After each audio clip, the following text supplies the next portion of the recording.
바이든 미 대통령이 미 언론 매체 CBS와의 인터뷰에서 푸틴을 전범으로 규정했습니다. 여기에 점령지에서 이른바 사기 주민투표와 합병핵 사용이 가까워졌다는 관측까지 나오는 가운데 루마니아와 나토 최우선 국가 중 하나로 발트 3국 중 하나에 해당하는 리투아니아가 전쟁 확대 가능성이 농후해지자 발등에 불이 떨어졌습니다. 전쟁 초기부터 긴장의 끈을 놓지 않고 있는 가운데 노후화된 무기를 당장이라도 교체해야 한다는 목소리가 커지고 있습니다. 이어 파트너를 물색 중이던 루마니아와 리투아니아는 구매 무기 의사를 한국에게 밝혔다고 하는데요. 어떤 일인지 자세히 알아보겠습니다. 러시아가 우크라이나 내 러시아 점령지 4곳을 러시아 영토로 편입을 결정하는 주민투표가 예상대로 90%를 넘는 압도적 찬성률로 가결됐습니다. 우크라이나 정부는 러시아가 강제한 주민투표를 코미디라 비난했고 미국은 유엔 안전보장이사회에서 이번 투표 결과를 규탄하고 부인하는 결의안을 제출하기로 했습니다. 타스 통신에 따르면 우크라이나 동부의 도네츠크 인민공화국, 루한스크 인민공화국, 남부 자포리자주, 헤르손주 등 4곳에서 진행된 주민투표가 종료되었습니다. 23일부터 닷새간 이어졌으며 4개 지역의 투표율은 93.11%로 알려졌습니다.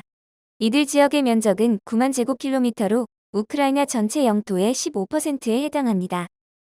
서방은 러시아가 영토 편입안을 최종 가결되면 곧바로 후속 절차에 돌입할 것으로 보고 있다며 영국 국방부는 오는 30일 러시아 의회에서 푸틴 대통령이 상하원 연설이 예정돼 있다며 이 연설을 통해 우크라이나 점령지에 러시아 연방 가입을 공식 선언할 가능성이 있다고 내다봤습니다. 앞서 러시아는 우크라이나 내 점령지를 정식으로 자국명이라 선언하면 이 지역에 대한 공격은 러시아를 향한 공격으로 간주하겠다고 못박은 바 있습니다. 이 지역에서 우크라이나군의 움직임을 러시아에 대한 공격으로 규정해 소탕전의 빌미로 삼을 수 있다는 의미입니다. 최근 우크라이나의 반격으로 전선에서 밀리면서 동원령까지 발표했는데 정작 러시아 내 징집에 대한 항의는 계속되고 있어 마음처럼 되지 않는 푸틴이 급하게 점령 지역을 크림반도와 묶고 핵카드를 만지는 것으로 보이는 것입니다. 러시아의 핵무기 사용 조건을 보면 적이 러시아나 동맹국 영토에 핵무기나 대량 살상무기를 사용할 경우와 또 국가 존립 자체를 위험에 빠뜨리는 재래식 무기 공격 등이 언급되어 있습니다. 하지만 이에 미국은 핵무기 사용을 경고하며 우크라이나 일부 지역에 대한 러시아의 합병 주장을 결코 인정하지 않을 것이며 푸틴이 핵무기를 사용 시 단호히 대응하겠다고 밝혔습니다. 또한 미국은 러시아의 핵무기 사용 지시를 사전에 파악하기 위한 정보 수집 활동을 강화하고 있습니다. 미 정치 전문 매체 폴리티코는 미 정부 관리를 인용해 미국은 전장에서 핵무기 사용 지시를 받을 수 있는 러시아 부대를 분석하기 위해 자국은 물론 동맹국이 보유한 정보 자산을 추가로 동원하고 상업용 위성에도 더 의존하고 있다고 보도했습니다. 지역적으로는 폴란드와 리투아니아 사이에 위치한 러시아 영토인 칼린그라드에 초점을 맞추고 있고 최근 몇 년간 이 지역의 미사일 저장 시설을 업그레이드한 만큼 핵무기 보관을 늘리고 있는 것 아니냐는 우려가 나왔기 때문입니다. 이곳에는 이중 용도 무기 시스템과 초음속 미사일도 설치되어 있다고 매체는 전했습니다. 이와 관련해 비행 경로 추적 사이트에서는 미 공군 정찰기 리벳 조인트가 여러 차례 칼린그라드 상공을 선회하면서 정보를 수집하는 정황도 포착됐습니다. 이렇게 전쟁 확대 가능성이 농후해지자 그 주변 국가에는 발등에 불이 떨어졌는데요. 가장 먼저 나토에 취약한 고리인 리투아니아는 전쟁 초기부터 푸틴 침략에 대비하고 있습니다. 러시아와 벨라루스 사이에 끼어있는 발트 3국 중 하나인 리투아니아는 우크라이나가 함락된다면 다음은 그들 차례가 될 것을 우려하고 있기 때문입니다. 리투아니아는 20세기의 절반을 소련 통치하에서 보낸 국가로 나토의 회원국이기도 합니다. 앞서 리투아니아는 2015년 독일의 팬저 2000을 대당 5,830만 달러에 21개를 구입했습니다. 이어 리투아니아는 우크라이나인들에게 무기가 더 필요하기 때문에 더 제공해야 한다며 자국의 방어 능력이 영향을 받지 않을 것이며 군대에도 어떤 위협이 되지 않을 것이라는 SNS를 남겼습니다. 이어 처음에는 거부되었지만 현재는 검토 중이라며 지금은 우크라이나를 도울 다양한 방법을 찾고 있다고 말했습니다. 지난 주말 공공장소에서 팬저 2000을 우크라이나로 이전하는 것과 관련하여 격렬한 토론이 있었을 때 한 군사평론가가 게시물을 공유했습니다.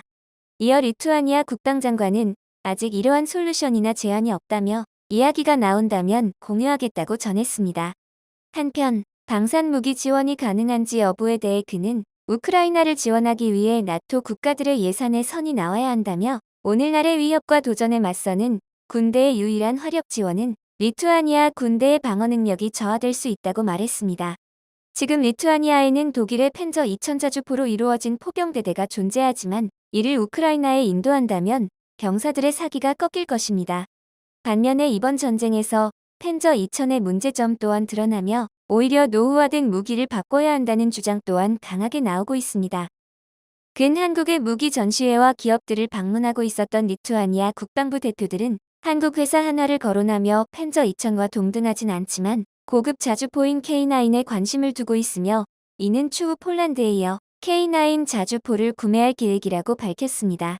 그러나 K9은 나토 국가에 아직 널리 보급되지 않았으며 폴란드의 생산 및 서비스 인프라는 초기 단계에 불과해 예비 부품도 나토 물류 시스템에 없어 구매를 망설이던 와중에 지난 7월 폴란드와 약 20조 원의 방산 수출 계약을 맺은 한국은 그야말로 빛의 속도로 불릴 만큼의 납품 속도를 보여주고 있습니다. 7월 27일 정식 도입 계약을 체결한 K2 전차가 계약 2달여 만에 출고되어 폴란드군 관계자들의 입회하에 인수평가가 시작되었습니다. 평가가 끝나면 올 연말부터 본격적인 전차 납품이 시작될 예정입니다. 현대로템이 폴란드 육군용 K2 전차 초도분 생산에 들어갔으며 폴란드가 약 1000여 대를 도입하는 가운데 180대는 우리나라에서 생산해 직접 폴란드에 납품하기로 했고 나머지는 현지에서 생산하는 방식입니다. 계약이 이루어진 지 단 2달 만에 초도 물량을 인도하는 경우는 세계 어느 나라도 보기 힘든 광경입니다. 독일의 방산은 항상 인도받는 데까지 그 시간이 오래 걸려 자국 내에서도 골머리를 앓아왔습니다만 한국이 미칠 듯한 빛의 속도로 전차를 폴란드에 출고해 이를 본 리투아니아가 한국의 K2 전차와 K9 자주포 구매를 확정지었다고 관영 매체를 통해 전했습니다. 하지만 여기서 끝이 아닙니다. 우크라이나와 국경을 맞대고 있는 루마니아도 자국 전력을 강화하기에 나섰습니다. 전차와 장갑차 포병 전력을 우선적으로 현대화한다는 방침으로 유력하게 한국산 무기 체계들이 거론되던 중에 이번 DX 코리아에서 한국 방산업계를 체험하고 기업과 대화를 나누었던 바실레 딩크 루마니아 국방장관이 우리나라 이종섭 국방장관을 만나 양자회담을 갖고 방산협력 기본협정 체결을 위한 의향서에 서명했다고 루마니아 국방부가 발표했습니다. 특히 딩쿠 장관은 DX 코리아 방문 당시 특히 현대로템 부스를 방문해 K2 전차를 유심히 살피고 K2 전차에 대한 큰 관심을 보였던 것으로 전해졌습니다. 현재 루마니아군은 약 400여 대를 보유 중인 T-55와 파생형인 TL-85 전차를 대체하기 위해 1차분으로 약 60대 규모의 신형 전차 구매를 추진하고 있었습니다.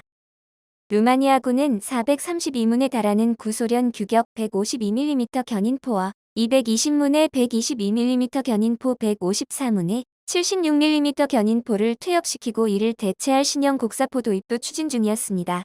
루마니아는 최근 폴란드가 대량 구매한 K9 자주포에도 관심을 가졌습니다. 루마니아는 나토가 요구한 GDP 대비 국방 예산 2% 룰을 지난해 달성해 올해 62억 달러의 국방비를 편성했습니다. 내년에는 GDP 대비 2.5% 수준인 78억 달러에서 85억 달러 수준까지 끌어올릴 예정입니다. 증액한 예산 대부분은 무기를 현대화시키기 위해 구매 비용으로 사용될 예정입니다.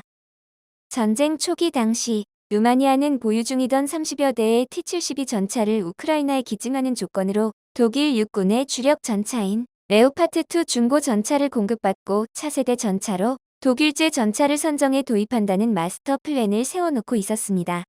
하지만 독일이 중고 전차 공급 약속을 지키지 못하며 양국 간의 외교적 마찰이 빚어지면서 독일제 전차 도입 계획은 전면 무산되었습니다.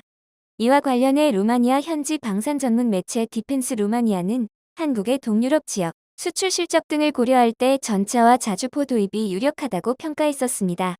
러시아의 군사적 위협과 나토의 장비 표준화 압박에 시달리고 있는 루마니아는 폴란드와 계약을 체결하며 최고의 가성비가 입증된 한국산 전차와 자주포를 대량 도입하기로 결정한 것입니다. 그리고 이번에 폴란드의 K2 전차를 2달여 만에 인도하는 것을 보고 K2 전차와 K9 자주포를 패키지로 구매한 결정을 후회하지 않는다고 밝혔습니다. 한국 방산의 위상이 나날이 높아지며 동유럽 최전방에서 각 나라들을 지키는 무기는 이제 한국의 방산 무기가 될 것임에는 틀림없어 보입니다.